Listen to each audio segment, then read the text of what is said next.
Notre prochain invité est M. Jean Jolicoeur concernant le respect équitable des droits du citoyen. M. Jolicoeur, s'il vous plaît.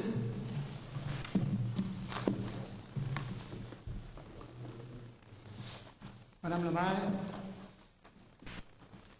messieurs les conseillers, mesdames, messieurs, le respect équitable peut paraître un pléonasme comme vu de mes yeux ou entendu de mes oreilles, lorsqu'on sait que l'équité consiste justement à la disposition à respecter les droits de chacun, mais c'est bien ce que j'entends de faire ressortir ce soir. Le 10 octobre prochain est jour d'élection en Ontario.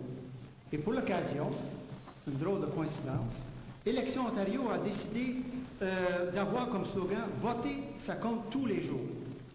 Et le gouvernement provincial définit cela comme être un électeur. C'est bien plus que remplir un bulletin de vote tous les 4 ans. Ça concerne des choses qui vous tiennent à cœur le jour du scrutin et tous les jours dans votre collectivité et partout dans la province. C'est exactement ce qui est écrit sur le site Internet du gouvernement. Et je vous ai remis une copie de cette page d'accueil dans votre littérature de ce site. Le gouvernement veut que chaque citoyen se préoccupe des choses qui lui tiennent à cœur, tous les jours dans sa collectivité. Et vous tous, membres du Conseil, au cours de la dernière campagne électorale municipale, vous avez promis d'être à l'écoute des citoyens. Je prends tous ces vœux comme sérieux, faits par des personnes de bonne foi, et non pas pour du tape à l'œil, pour épater la galerie ou pour obtenir une faveur populaire que l'on s'empressera d'oublier une fois le résultat obtenu. J'en arrive ainsi à cette réunion extraordinaire du Conseil du 15 août 2007, dans laquelle l'homme d'affaires bien connu et respectable à Hawkesbury, M. Charles Clément, est venu adresser le Conseil et lui demander des explications sur une pénalité de 5 000 $ qui lui était imposée pour avoir débuté ses travaux quelques heures avant l'obtention de son permis de construction. Voilà un homme d'affaires qui ajoute à la richesse de tous les jours dans la collectivité et qui rencontre certainement les objectifs des gouvernements autant municipal que provincial. Le malaise de tous les membres du Conseil était palpable et évident. L'homme d'affaires a expliqué qu'il avait procédé de la même façon et que tous les autres demandes et de permis qu'il avait fait auparavant à la ville, antérieurement, et il a voulu savoir pourquoi la dernière demande lui avait valu une amende de 5 000 $. Pour toute réponse, M. Clément a dû se contenter d'une réponse laconique du Conseil à l'effet qu'il avait enfreint un règlement municipal d'avoir commencé les travaux avant d'avoir obtenu son permis approprié. La chose est choquante à plus d'un point de vue.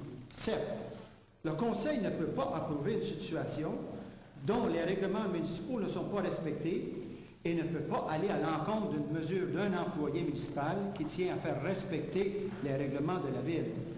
Le Conseil est pris en otage.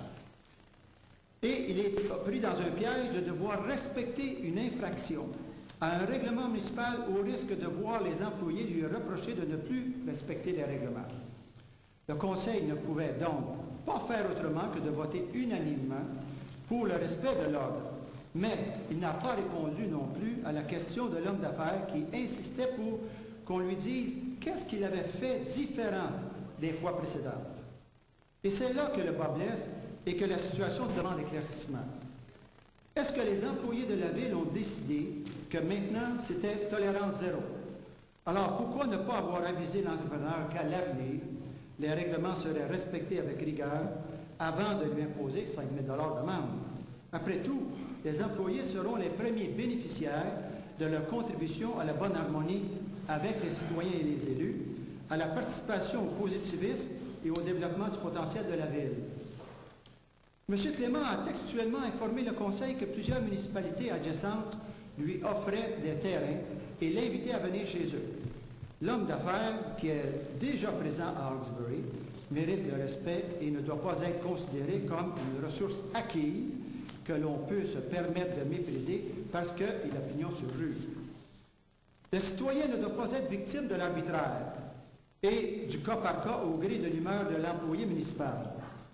Mon propre dossier contient des exemples où un de mes locataires a débuté ses travaux 1 mois avant de faire sa demande de permis, qui lui a été octroyé 1 mois plus tard et qu'il a payé 2 mois après l'obtention du permis, tout ça sans aucune pénalité. Et qu'arrive-t-il dans les cas de l'arbitraire et que ce sont les employés qui sont dans l'erreur, qu'ils ne respectent pas les règlements et qu'ils causent des préjudices sérieux et importants aux citoyens? Dernièrement, suite à une demande que j'ai faite par la loi sur l'accès à l'information, la greffière m'informait que des documents demandés avaient été détruits, comme le confirmait le registre des documents détruits, qui, incidemment, a été mis en application, tout en douceur, il y a quelques mois.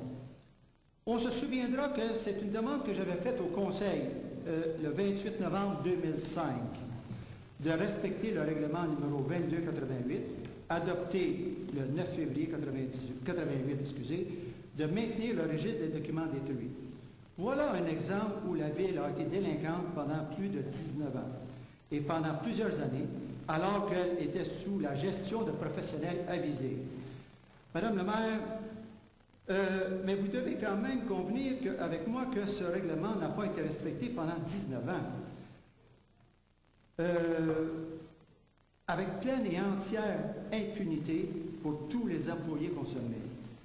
Les conseillers de l'ancien terme se souviendront de mes interventions de mars et avril 2006, alors que je demandais au Conseil qu'il intervienne auprès des avocats de la Ville pour qu'ils respectent les lois et les obligations de la divulgation des documents dans les cas de litige.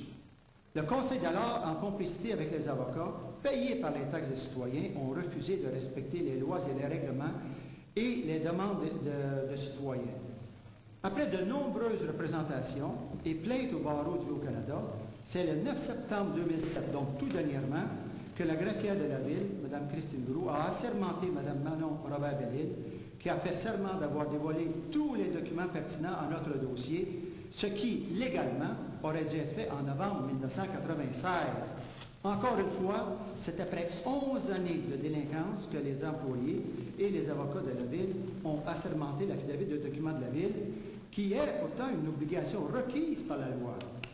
Évidemment, ces situations sont toujours en toute impunité pour les avocats et employés de la Ville, mais avec d'énormes préjudices pour les citoyens. Par respect des citoyens qui, par les droits fonciers, paient les employés et les primes d'assurance, pour couvrir les erreurs des employés municipaux, je veux saisir le Conseil d'un projet de résolution pour dénoncer les négligences des avocats municipaux. C'est une équité que les citoyens sont en droit d'exiger. Ne me demandez pas si je trouve ce système équitable et respectueux du citoyen, qui doit dépenser des sommes faramineuses pour faire valoir ses droits légitimes qui sont bafoués depuis des décennies, alors que l'ancien directeur général s'esquive avec un parachute doré de 171 000 $ et quelques mois d'inaction aux frais des contribuables. Le tout réglé en moins de temps qu'il ne faut pour le dire.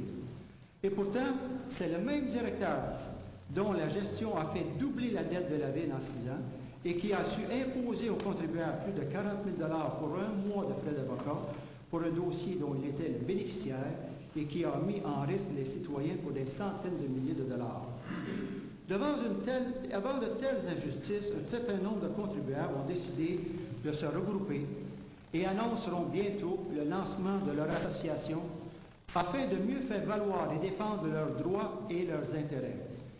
J'ai accepté avec plaisir de leur offrir un site Internet pour faciliter la communication, l'échange d'informations et d'expériences pertinentes que les contribuables ont vécues avec la Ville. Le nom de domaine de ce site est déjà connu et logera à l'enseigne de hawkesbury.us, signifiant nous tous, nous autres, ou hawkesburyassociation.ca pour l'association des contribuables de Hawkesbury. C'est le même site avec 2 noms de domaine. C'est une façon d'assurer le respect équitable des citoyens, sans qu'il n'en coûte rien à la Ville, tout en maintenant l'esprit gouvernemental de voir la contribution bien présente d'un citoyen dans sa collectivité.